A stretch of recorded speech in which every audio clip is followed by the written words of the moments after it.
merekonstruksi kembali sebuah kisah sejarah agung, karya penyelamatan Kristus terhadap dunia dan seisinya.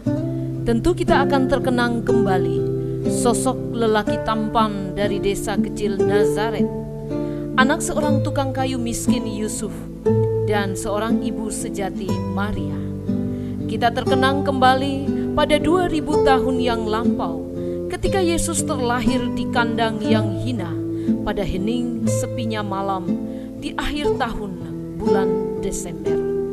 Disaksikan oleh para gembala dan orang-orang Majus dari timur.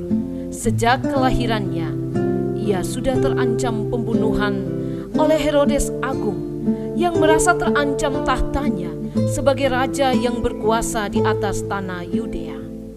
Karena Herodes Agung mendengar bahwa telah lahir seorang raja baru di tanah Israel, hingga terjadi sebuah tragedi berdarah, pembunuhan anak-anak dan bayi-bayi di kota Bethlehem. Kita akan terkenang kembali kisah pelayanan Yesus yang menghebohkan banyak orang dengan mujizat-mujizatnya, dengan ucapan-ucapannya, dengan karisma pribadinya. Ia adalah Sang Mesias, Putra Tunggal Allah, yang diutus Bapanya ke dalam dunia untuk membebaskan belenggu dosa umat manusia. Banyak orang takjub dan terkesima, sehingga para imam besar, para ahli Taurat, para pejabat tinggi negeri, dan para raja di tanah Israel merasa terhina, menjadi gerah dan gelisah. Yesus dicurigai sebagai provokator rakyat, pemimpin gerakan bawah tanah, karena mereka menganggap Yesus telah menyebarkan ajaran-ajaran sesat di tengah masyarakat. Rencana jahat dibicarakan. Skandal busuk mulai dirancang oleh para imam besar dan ahli-ahli Taurat. Persengkongkolan dengan Yudas, seorang murid Yesus, dilakukan. 30 keping uang perak menjadi awal sebuah tragedi berdarah yang akan menyeret Yesus pada sebuah pengadilan yang panjang dan melelahkan. Di tengah gulita malam, dalam pergumulan doa di sebuah taman, Yesus ditangkap bagai seorang penjahat, digiring dan diperhadapkan dalam sebuah mahkamah pengadilan. Hanas, Kayafas, para imam besar, para ahli Taurat tak mampu mereka memutuskan. Fajar pagi menyingsing merah. Yesus dibawa ke hadapan Herodes Antipas. Raja bengis itu pun menyerah. Sang gubernur Pontius Pilatus pun turun tangan memeriksa Yesus di tengah gaduh riuhnya massa. Pembesar kerajaan Romawi itu pun akhirnya tak mampu memutuskan perkaranya. Ia menyerah pasrah.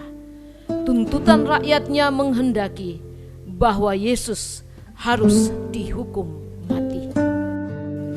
Siang panas membara, jalan berdebu di jantung kota Yerusalem menjadi saksi bisu ketika arak-arakan ribuan massa, nyaring ringkik kuda, derap sepatu para serdadu, dan bentakan liar para pengawal mengiring Yesus bersama dua penjahat memikul beratnya kayu palang yang menindas di bahunya. Via Dolorosa.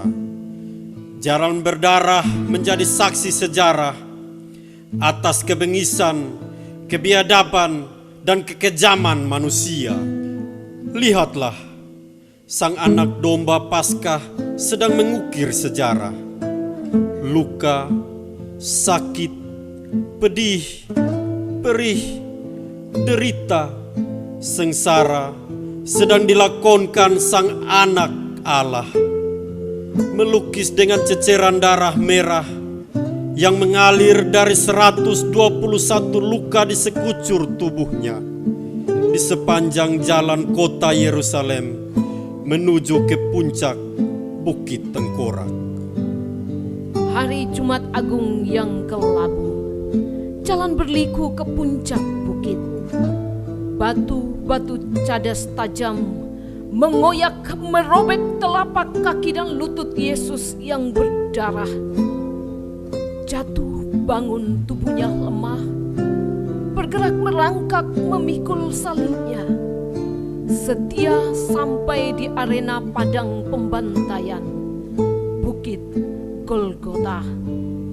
Yesus putra Maria terkapar tubuhnya bagai domba siap disembelih, pasrah menyerah. Tangannya direntang, paku tajam dipalu tikamkan ke telapak tangan dan kakinya. Erang kesakitan dari mulutnya terdengar ketika kayu palang ditusukkan ke tanah Golgota. Ujung kesengsaraan Yesus sempurna ketika mahkota duri dikenakan paksa pada kepalanya.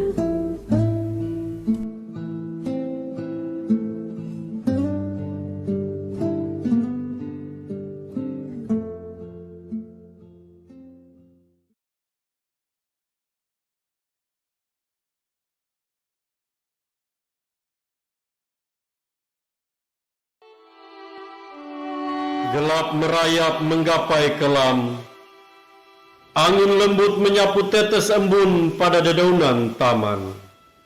Nyanyian serangga bagai simfoni merdu menghias sepinya malam. Perjamuan malam terakhir Yesus bersama murid-muridnya telah lewat. Seperti biasanya, Yesus datang untuk berdoa, didampingi murid-muridnya. Tetapi malam yang satu itu tidak seperti biasanya. Hati Yesus gelisah, resah dan sedih. Ia merasakan bahwa saat kematiannya hampir tiba. Namun dengan ketegaran hati, kakinya melangkah pasti memasuki gerbang taman doa. Cahaya remang rembulan memantulkan sinar keperakan pada rimbun dedaunan taman, mengantar langkah kaki Yesus bersama murid-muridnya menapaki tanah basah Taman Getsemani.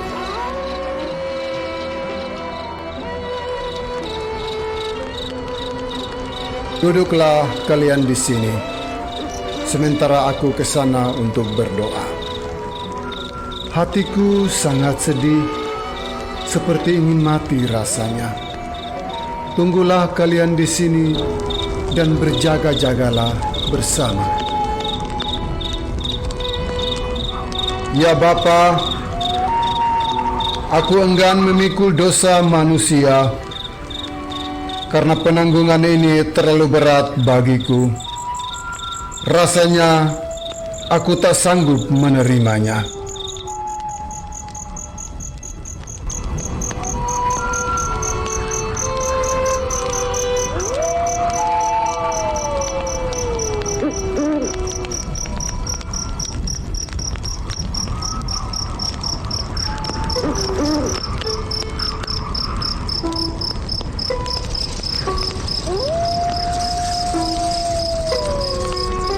Berjaga-jagalah dan berdoalah, supaya kamu jangan jatuh ke dalam pencobaan. Roh memang penurut, tetapi daging lemah.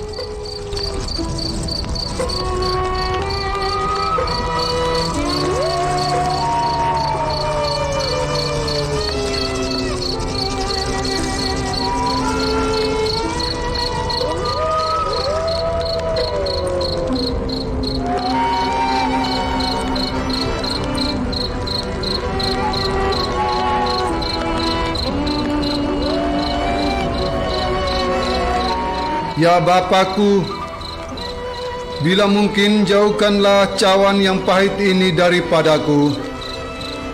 Akan tetapi bukan kehendakku, melainkan kehendakmu jadilah.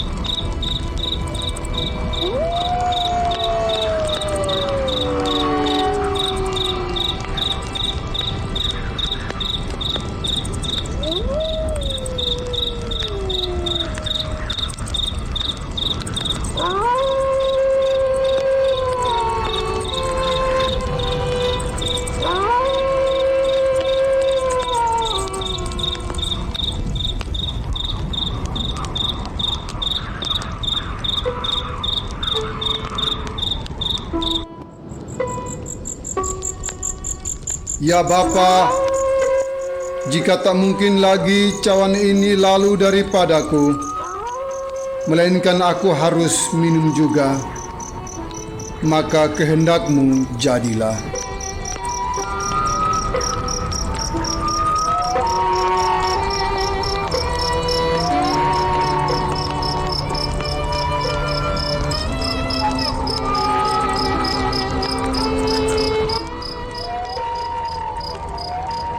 Tidurlah dan beristirahatlah sekarang. Lihat, Anak Manusia akan diserahkan kepada tangan orang-orang berdosa. Bangunlah, marilah kita pergi. Dia yang menyerahkan aku sudah dekat. Malam begitu hening, sepi menggapit kelam. Wajah Taman Getsemani suram. Yang ada hanyalah nyanyian dari sebuah jiwa yang siap terkapar. Ia benar telah siap, karena telah mendapat kekuatan dan penghiburan dari Sang Allah Bapanya lewat seorang malaikat utusannya. Maka ia semakin tegar menghadapi ancaman maut di depannya. Sementara di ambang pintu gerbang taman, hiruk pikuk massa semakin jelas terdengar. Ia tahu saatnya telah tiba, di mana ia harus diserahkan ke tangan orang berdosa.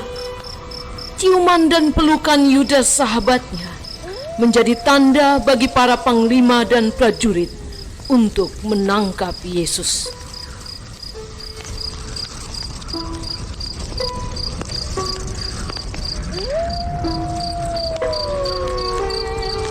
Aku akan berjalan di muka mendahului kalian, seolah-olah akan memperingatkan dia bahwa ada musuhnya yang akan datang.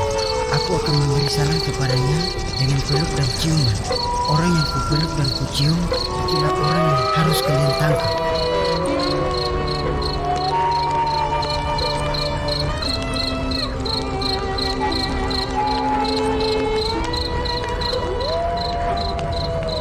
Salam, Rabi.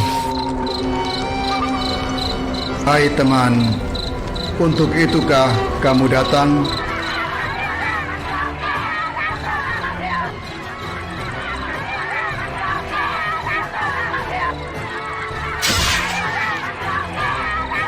Masukkan pedangmu kembali ke dalam sarungnya, sebab barang siapa yang bermain dengan pedang akan binasa oleh pedang. Atau kamu sangka aku tak dapat berseru kepada Bapakku supaya mengirimkan lebih dari 12.000 malaikat untuk membantu aku? Jika demikian, bagaimana harus digenapi apa yang tertulis dalam kitab suci yang mengatakan harus terjadi demikian?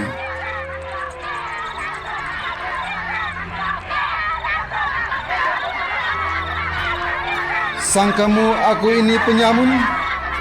Maka kalian datang lengkap dengan pedang dan pentungan untuk menangkap aku.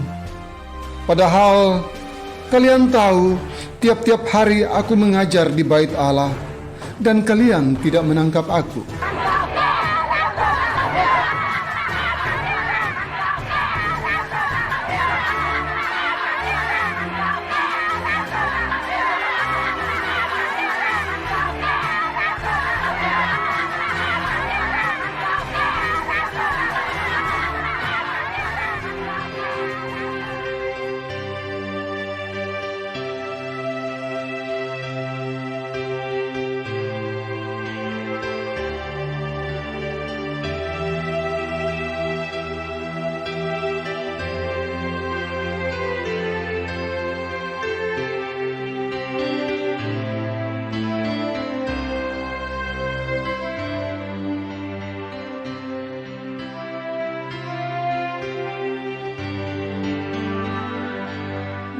Meskipun di dalam lembah tempat perasinganku, umurku makin bertambah, menyingkat langkahku. Nikmat yang kekal kudus, sinari jalanmu terus. Itu jasa Tuhan Tuhan, sobat dari Galilea. Dalam gelap malam, di bawah sinar rembulan tersaput awan, Yesus digiring ke hadapan Hanas, sang pejabat negeri yang sudah tua, angkuh, sombong, kejam, dan bengis. Yesus diperiksa sebagai pesakitan, dituduh melakukan penghasutan, memprovokasi rakyat. Ia dicurigai para pejabat negeri telah melakukan perlawanan gerakan bawah tanah kepada pemerintahan Romawi, menyebarkan ajaran-ajaran yang menyesatkan banyak orang. Di tengah sepi malam yang gulita, Yesus ditangkap massa di taman doa atas skandal persekongkolan dan sebuah pengkhianatan oleh seorang muridnya, Yudas Iskariot. Massa yang gaduh mencerca, meneriaki dan menghujat Yesus di sepanjang jalan menuju istana Hanas. Malam bergerak melambat, jilatan lidah api obor merah bergoyang menerpa wajah-wajah para serdadu yang buas, terpadu dengan gaung suara massa yang beringas bergerak menuju istana Hanas.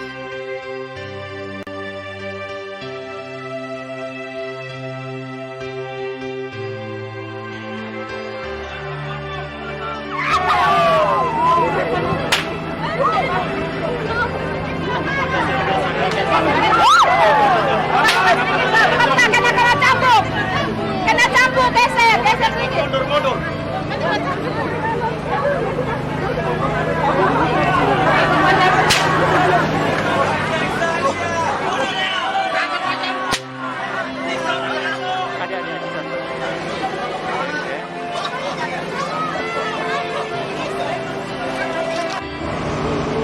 Ada orang yang mengajar perasaan kepada bangsa muda di negeri ini. Ayo katakan. Jawab. Berapa jumlah pengikutmu? Jawab Yesus. Ayo katakan.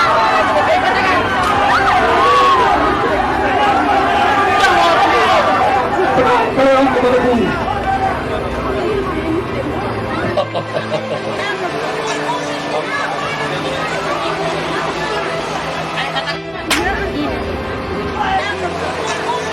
Aku selalu berkata jujur kepada dia, dan aku selalu mengajar di bait Allah. Semua mereka tahu apa yang telah aku ajarkan. Karena itu, tanyakan saja kepada mereka. Hai Yesus, Engkau yang memprovokasi rakyatmu dengan cara yang menyesatkan. Kau sulit siksa orang ini.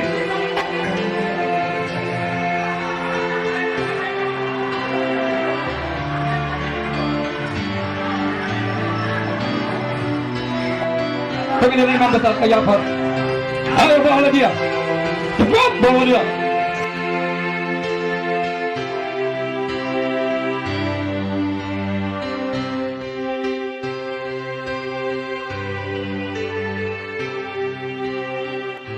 Waktu terus berdetak, bergerak merambati gulita malam.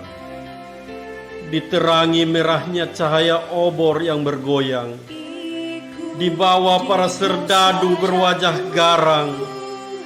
Di sepanjang jalan, Yesus digelandang bagai penjahat, dicerca, dihina, dicambuk dan disiksa, digiring menuju istana Kayafas, menantu Hanas, pejabat negeri yang angkuh dan culas. Aku ingin ikuti kau dan mengabdi padamu. Janjikan juru selamat, bahagia penuh.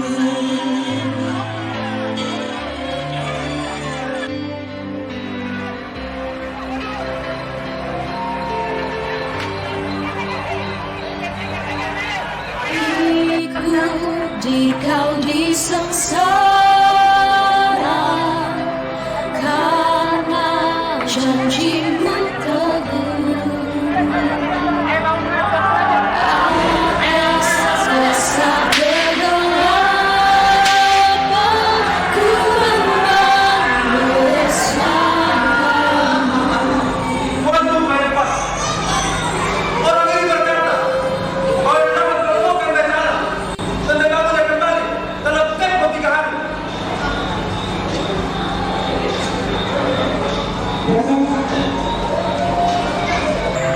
Katakan kepadaku, apakah kamu Mesias itu?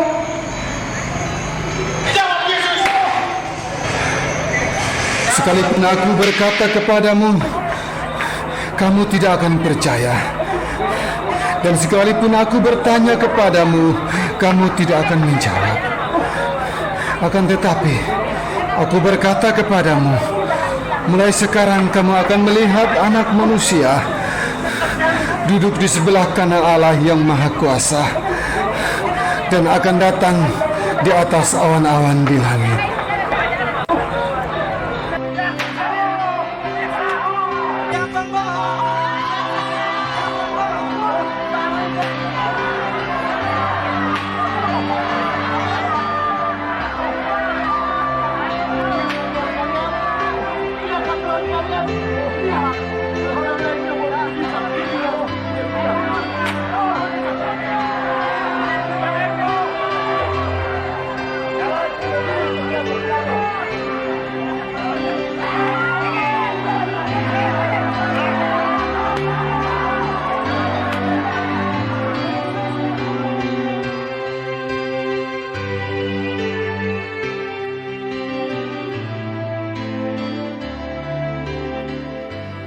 Sementara Yesus bergumul dengan siksaan dari kebiadaban para serdadu di depan Kayafas, Petrus yang dijuluki si batu karang ternyata harus membuktikan apa yang dikatakan Yesus jauh sebelumnya, bahwa ia akan menyangkali Yesus 3 kali sebelum ayam berkokok. Petrus baru tersadar dan ia pun menyesali akan tindakannya. Namun semua sudah terlambat.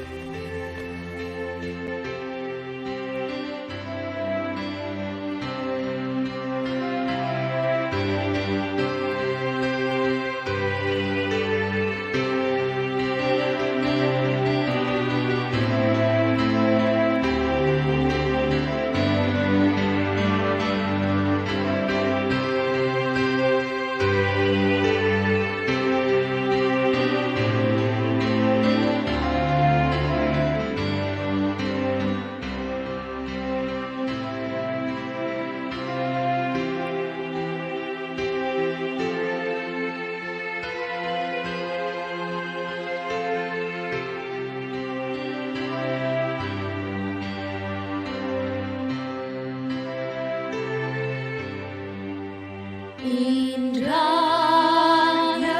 saat yang teduh menghadap Matahari telah merekah di ufuk timur.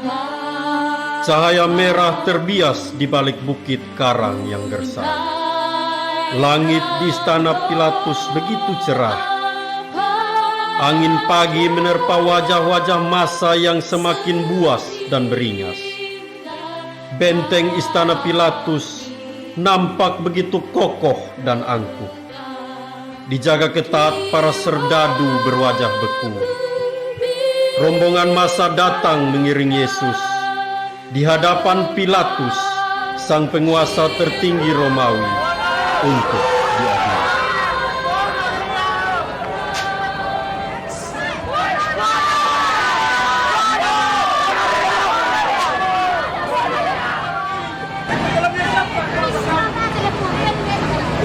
Dan dia melarang kami bertanya kepada Kaisar tentang dirinya dengan bahwa dia adalah Kristus.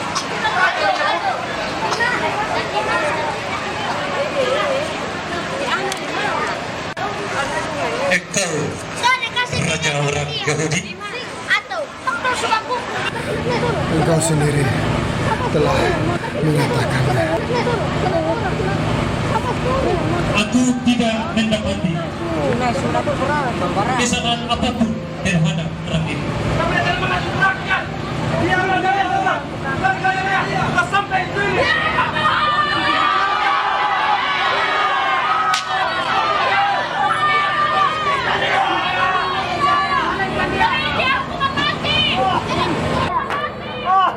Apakah benar dia berasal dari Galilea? Ya betul, dia orang Galilea. Jika demikian, bawalah dia ke Herodes, karena disitulah wilayah kekuasaan Herodes. Silakan. Ku cari wajah penebus dengan gembira dan teguh. Matahari pagi mulai meninggi. Bias sinarnya menerpa tembok benteng istana Herodes yang nampak kokoh dan angkuh. Angin bertiup menerpa puncak-puncak menara yang dijaga ketat para serdadu istana. Herodes, sang penguasa tanah Yudea, nampak renyah wajahnya keluar dari istana bersama permaisuri, para dayang, pejabat, dan penggawa istana. Ia menjumpai rombongan massa yang membawa Yesus ke hadapannya. Telingaku telah mendengar bahwa engkau telah menyebut dirimu seorang raja.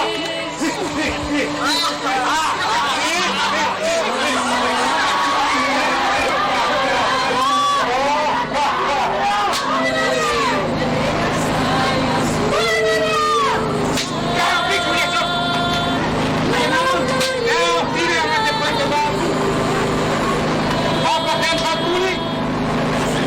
Apakah engkau tidak tahu bahwa aku adalah Herodes Antipas, putra mahkota Herodes itu, yang berkuasa atas seluruh tanah Yudea ini.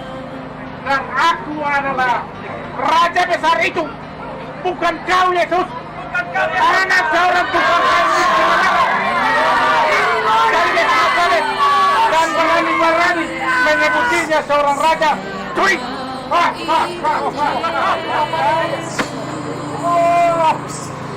bangun!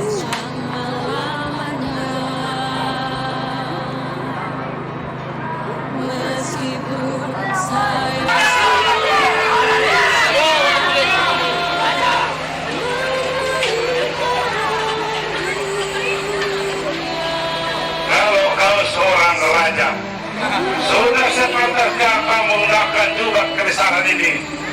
Yesus sang raja.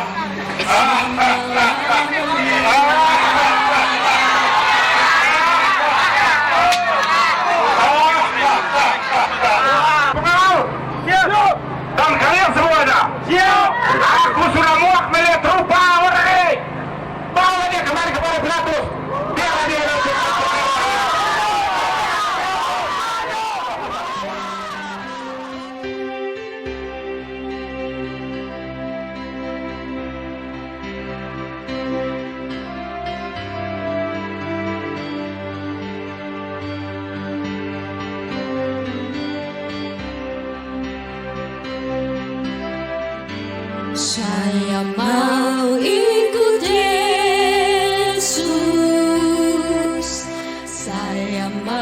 Ternyata sang penguasa tanah Yudea itu tak mampu untuk memutuskan perkara Yesus. Untuk kedua kalinya, Yesus diperhadapkan pada Pontius Pilatus, sang pembesar Romawi itu. Dalam terpaan panasnya matahari siang, Yesus kembali digelandang massa ke istana Pilatus. Massa yang makin beringas terus mencerca dan menyiksa Yesus. Sang gubernur Romawi Pontius Pilatus keluar lagi menjumpai massa. Wajahnya nampak gusar dan kecut. Ujung pengadilan Yesus menuju puncaknya. Pilatus berusaha lebih seksama memeriksa Yesus, tetapi tak satu pun kesalahan didapati. Dengan segala kekuasaan yang dimilikinya, Pilatus berusaha menenangkan rakyat.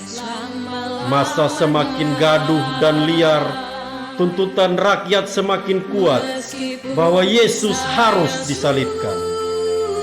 Akhirnya, Yesus yang sudah tak berdaya diserahkan kepada pengadilan rakyat untuk dihukum mati, disalib di bukit Golgota.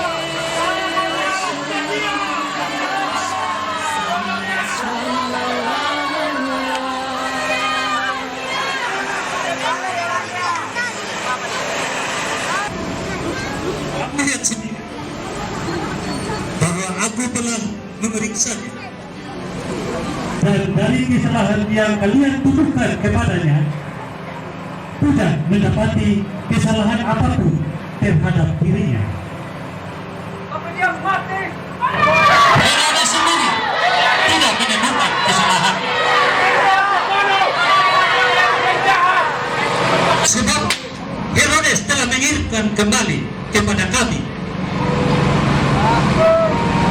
Sesungguhnya tak ada sesuatu apapun yang dilakukannya setimpal dengan apa yang dituduh kepadanya. Jadi aku akan menghajarnya dan melepaskannya. Siksa dia.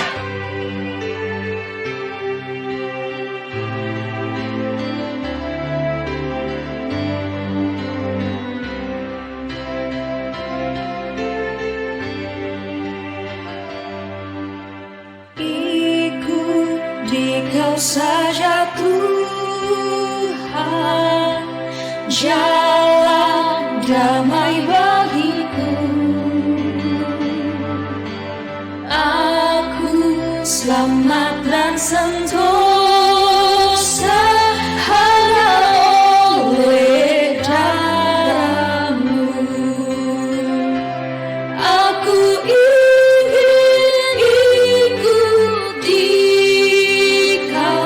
dan mengabdi padamu, dalam Dikau juru selamat, ku bahagia penuh. Siapakah yang kehendaki Yesus Barabas ataukah Yesus yang disebut Kristus?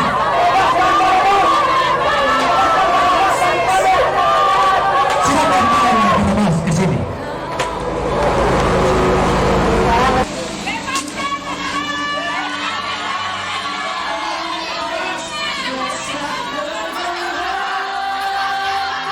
Jangan engkau mencampuri perkara orang benar ini, sebab karena dia, aku sangat menderita dalam mimpiku tadi malam.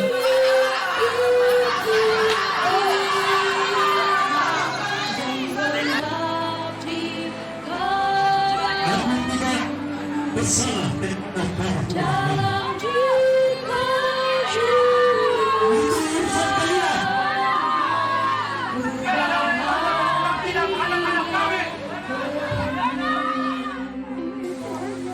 Sesuai tradisi pada hari raya itu, seorang penjahat dilepaskan dan Barabas menerima kebebasannya. Sang pembesar Romawi Pontius Pilatus mencuci tangannya atas darah anak manusia. Yesus diserahkan untuk disalibkan. Darah semakin membasahi tubuhnya. Anak manusia yang penuh belas kasih menyerahkan dirinya tanpa pamrih. Kota Yerusalem menjadi saksi bisu perjalanan sengsaranya. Angin, debu dan panas menggiringnya menempuh Via Dolorosa. Anak manusia bertahan demi kasihnya. Tak satu pun mampu menahan deritanya. Bayang-bayang Golgota semakin mendekat. Hingga dapatkan mahkota sukar lenyap.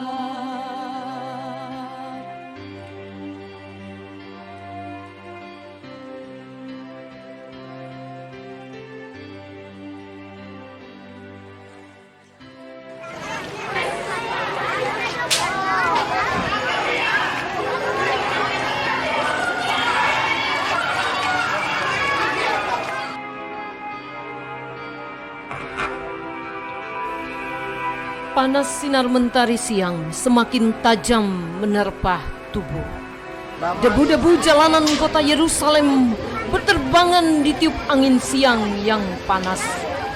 Ribuan penduduk kota tumpah ruah di sepanjang jalanan sempit, menyaksikan sebuah arak-arakan panjang. Sesosok tubuh lemah, penuh luka lelehan darah, memikul sebuah kayu palang berat dan kasar, menindas bahunya yang ringkih. Debu hitam dan kering darah melengket di rambutnya yang kusam.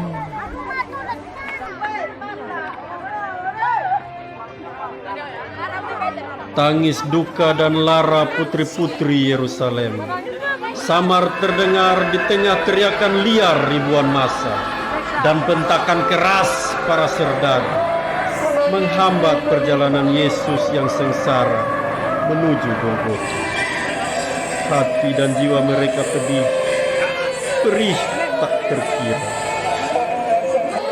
menangisi derita sang anak domba, Maria sang bunda tercinta, jatuh tertunduk di depan putra tercinta.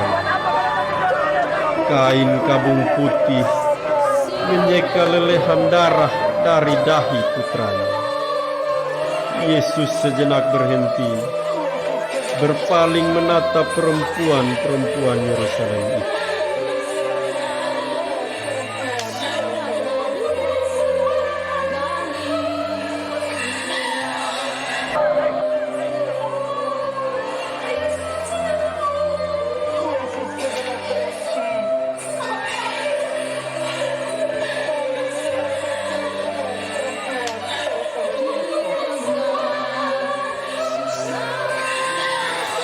Hai putri-putri Yerusalem, janganlah kamu menangisi aku, melainkan tangisilah dirimu sendiri dan anak-anakmu.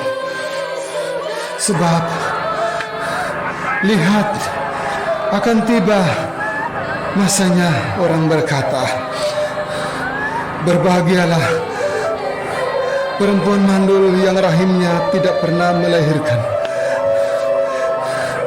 dan yang susunya tidak pernah menyusui. Maka orang akan mulai berkata kepada gunung-gunung, runtuhlah menimpa kami. Sebab jikalau orang berbuat demikian dengan kayu hidup, maka apakah yang akan terjadi dengan kayu kering?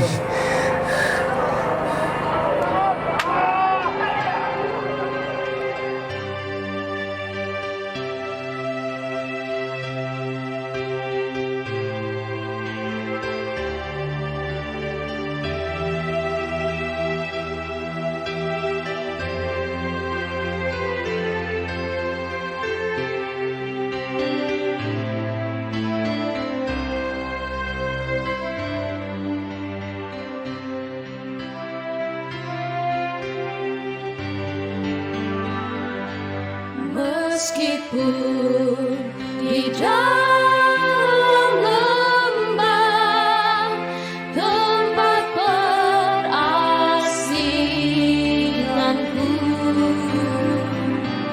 umurku makin bertambah, menyingkat langkahku. Nikmat yang kekal kudus, sinari jalanmu terus, itu jasadku. Di sepanjang jalan Via Dolorosa, debu-debu beterbangan ditiup angin. Siang yang sangat panas, sinar mentari membakar jalanan luar kota Yerusalem. Dari kejauhan nampak bayang bukit Golgota yang gersang. Teriakan dan bentakan para serdadu terus menggema di sepanjang jalan menuju bukit Golgota. Rombongan massa terus bergerak merayap, menapaki jalanan berliku cadas berbatu. Dengan tertatih jatuh bangun, Yesus memikul salibnya. Telapak kaki dan lututnya robek berdarah. Pelunya mengalir deras berpadu dengan tetesan darah dari tubuhnya. Yesus lelah, tak sanggup memikul salibnya lagi. Di tengah perjalanan sengsara itu, seorang petani, Simon orang Kirene lewat. Para serdadu segera memaksa Simon orang Kirene untuk memikul salib Yesus.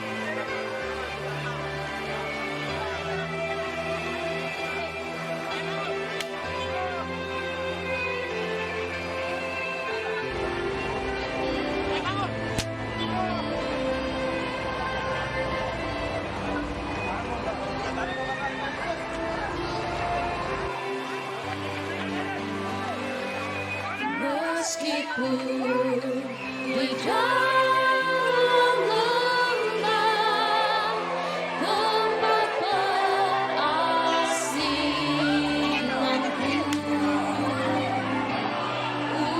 Bayang Bukit Tengkorak telah nampak di depan mata, seram dan menakutkan. Rombongan massa kian beringas, terus mencambuk, menendang, menyesah Yesus yang tak berdaya. Dan akhirnya arak-arakan besar kesengsaraan itu mencapai puncak pelataran Golgota, memainkan sebuah drama tragedi yang paling menyedihkan, dilakonkan oleh manusia-manusia durhaka. Tiga sosok tubuh manusia terkulai lemah, siap menghadapi puncak kesengsaraan di sebuah arena padang pembantaian.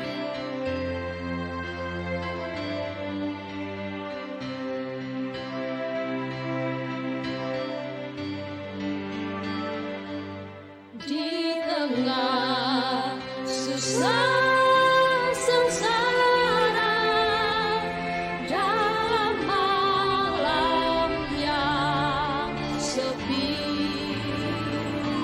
Puncak kesengsaraan Yesus telah tiba. Bukit Golgota menjadi arena padang pembantaian. Yesus disalibkan.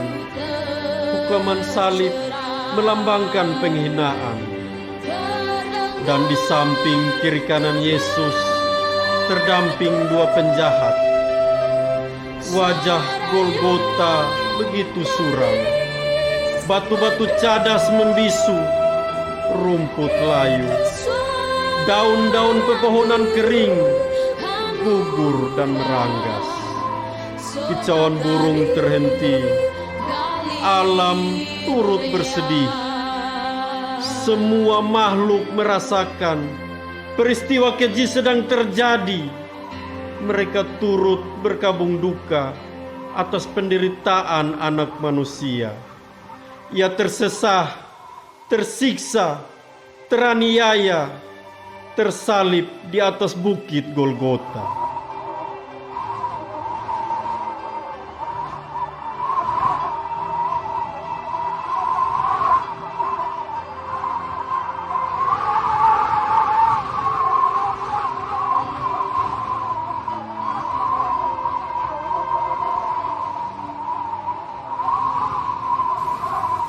Detak sang waktu terus bergerak. Tragedi berdarah menggapai puncak. Erangan kesakitan menyayat terdengar dari mulut Yesus sang putra fajar. Ketika paku-paku besar tajam dipalu dan ditikamkan ke telapak tangan dan kakinya. Darah merah mengalir, menetes deras membasahi tanah. 3 batang kayu kasar berpalang, tertancap kuat menusuk tanah Golgota.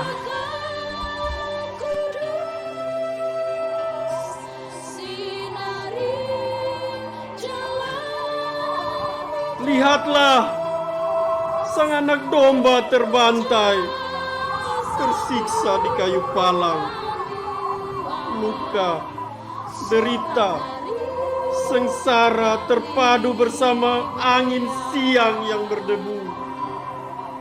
Darah kembali bercucur merah dari dahinya. Ketika mahkota duri tajam dikenakan paksa pada kepalanya. Oh, anak manusia telah ditangkap, diadili, dihina, diludahi, disiksa, ditindas, disalib dan disengsarakan. Darah tercecer di sepanjang jalan, dari Getsemani sampai tiba di Golgota.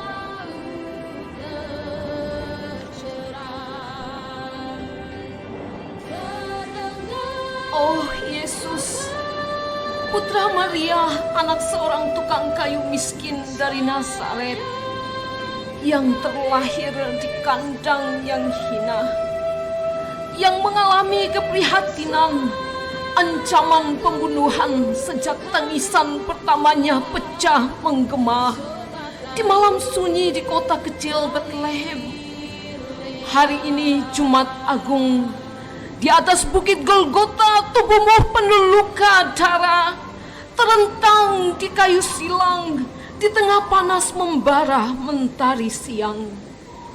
Engkau telah penuhi tugas suci dari Allah Bapa ilahi, memikul beban berat kesengsaraan, menanggung seluruh dosa-dosa manusia. Ikut di Kau saja Tuhan, jalan damai bagiku. Aku selamat dan sentosa hanya oleh darah-Mu. Aku ingin ikuti Kau dan mengabdi padamu, dan di Kau juru selamat, ku bahagia penuh.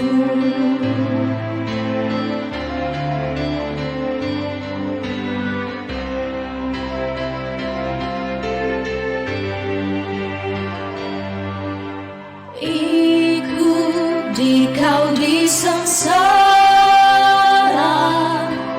karena janji-Mu.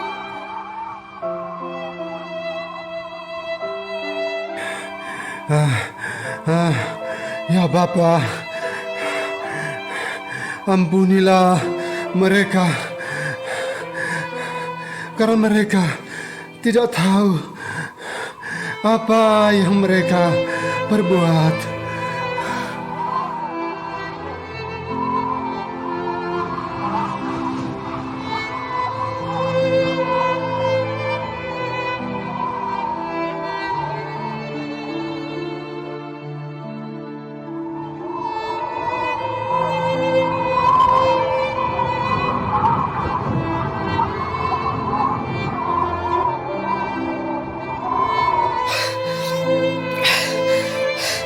Yesus, jika Engkau benar-benar anak Allah, selamatkanlah dirimu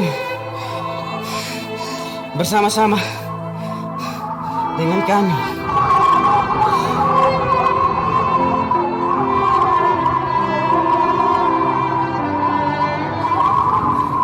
Hai teman, belum juga engkau takut kepada Allah. Padahal sebentar lagi kita akan berdiri ke hadirat Allah. Sudah selayaknya kita dihukum setimpal dengan kejahatan kita. Tetapi orang ini tidak bersalah. Ya Tuhan, ingatlah kepadaku apabila Engkau datang sebagai Raja.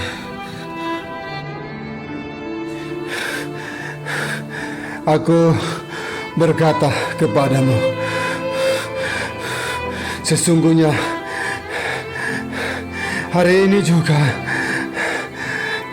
Engkau akan bersama-sama dengan aku di dalam Firdaus.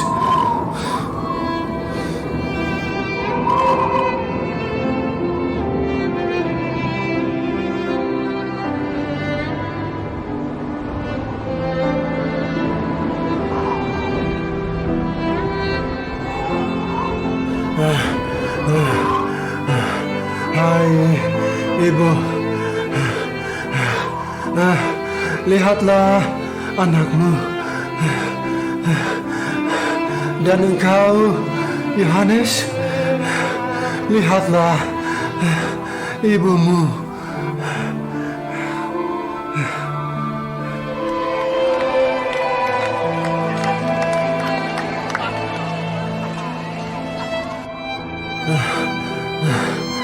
Eloi, Eloi, lama sabachthani.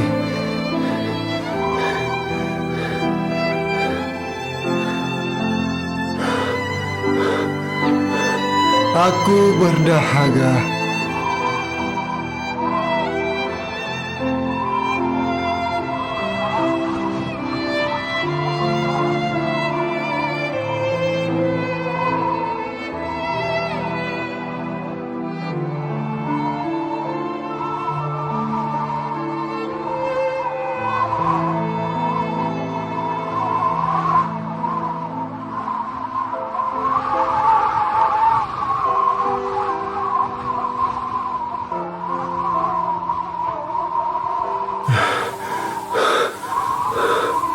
Ya Bapa, ke dalam tanganmu kuserahkan nyawaku.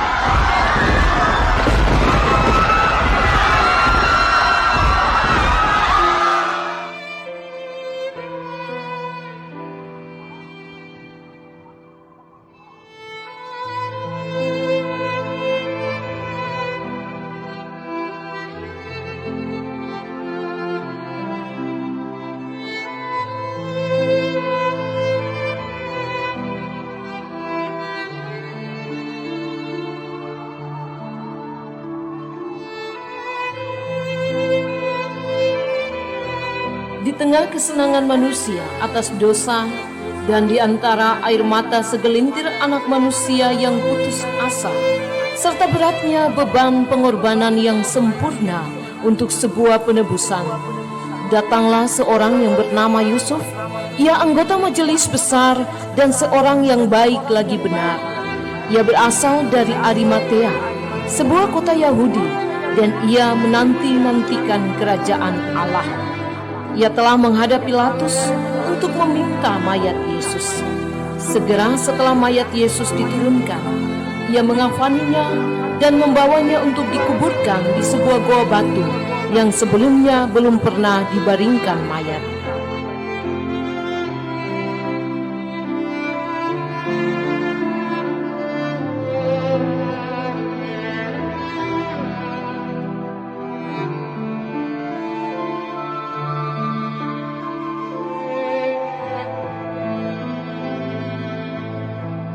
Pengorbanan yang sempurna, kasih yang sempurna, darahmu dan matimu, Yesusku, menyelamatkan kami.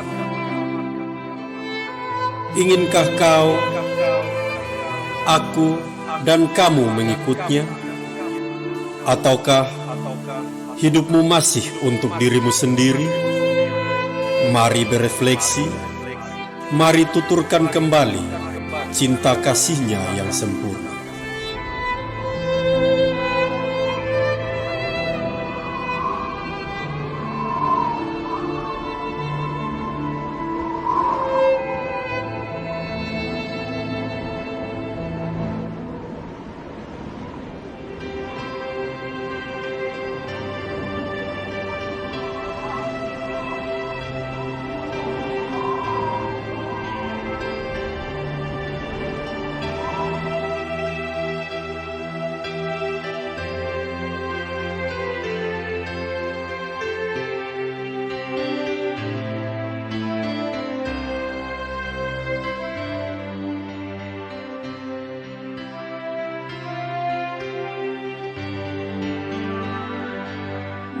Meskipun di dalam lembah tempat perasinganku, umurku makin bertambah, menyingkap langkahku. Nikmat yang kekal kudus, sinari jalanmu terus. Itu jasa Tuhan Tuhan, sobat dari Galilea.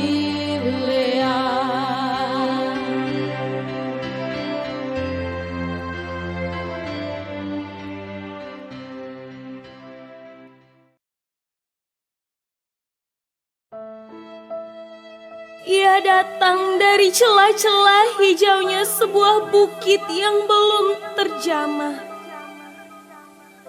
Ia datang untuk menggembalakan domba-dombanya yang tak bertuan. Namun terancam maksud jahat manusia-manusia durhaka. Terancam punah pokok sandaran yang teguh. Lalu ia dihempaskan oleh badai dan gelombang ketidakpastian. Dibiarkan dirinya diinjak kaki-kaki angkuh. Dibiarkan dirinya dirobek tangan-tangan lusuh.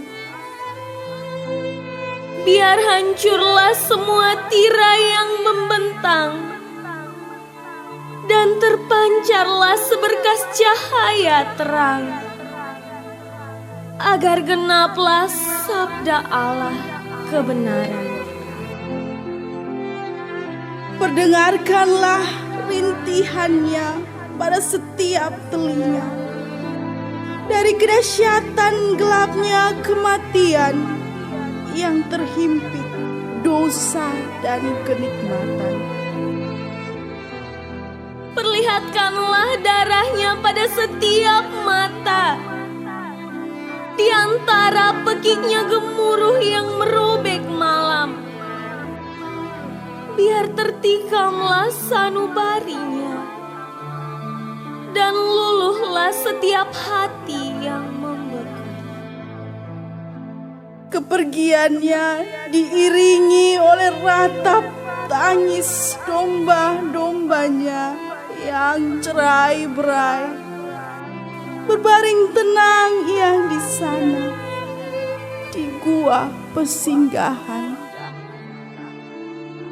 Inilah peristiwa nyata, teragung dan termulia dalam sejarah dunia.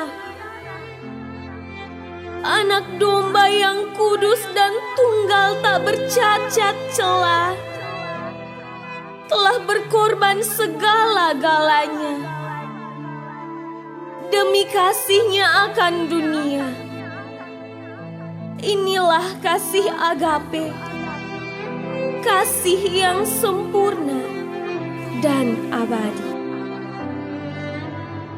Wahai bukit Golgota, nyaringkanlah suaramu agar segenap isi dunia mendengar bahwa dosa hanya dapat ditebus dan diampuni dengan darah Yesus, dan jalan keselamatan hanya dapat ditempuh melalui satu jalan, jalan salib Yesus Kristus.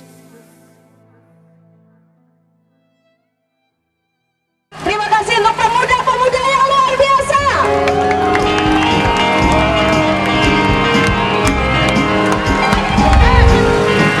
Terima kasih untuk semuanya, untuk setiap keringat yang dikeluarkan. Mohon melihat segala pengorbanan adik-adik. Terima kasih untuk semua kameramen, teman-teman.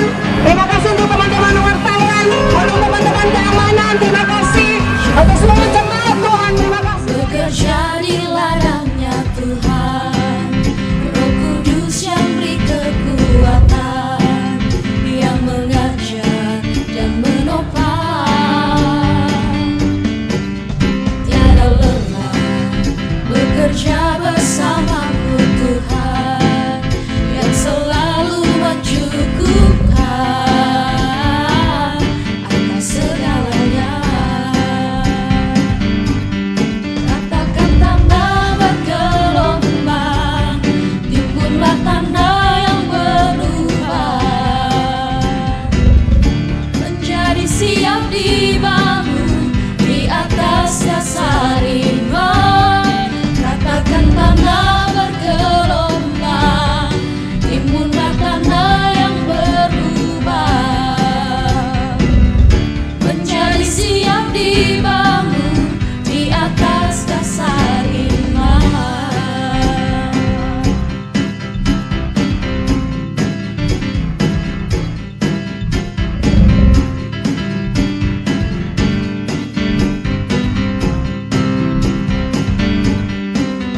Jangan lelah bekerja di ladangnya Tuhan, Roh Kudus yang beri kekuatan,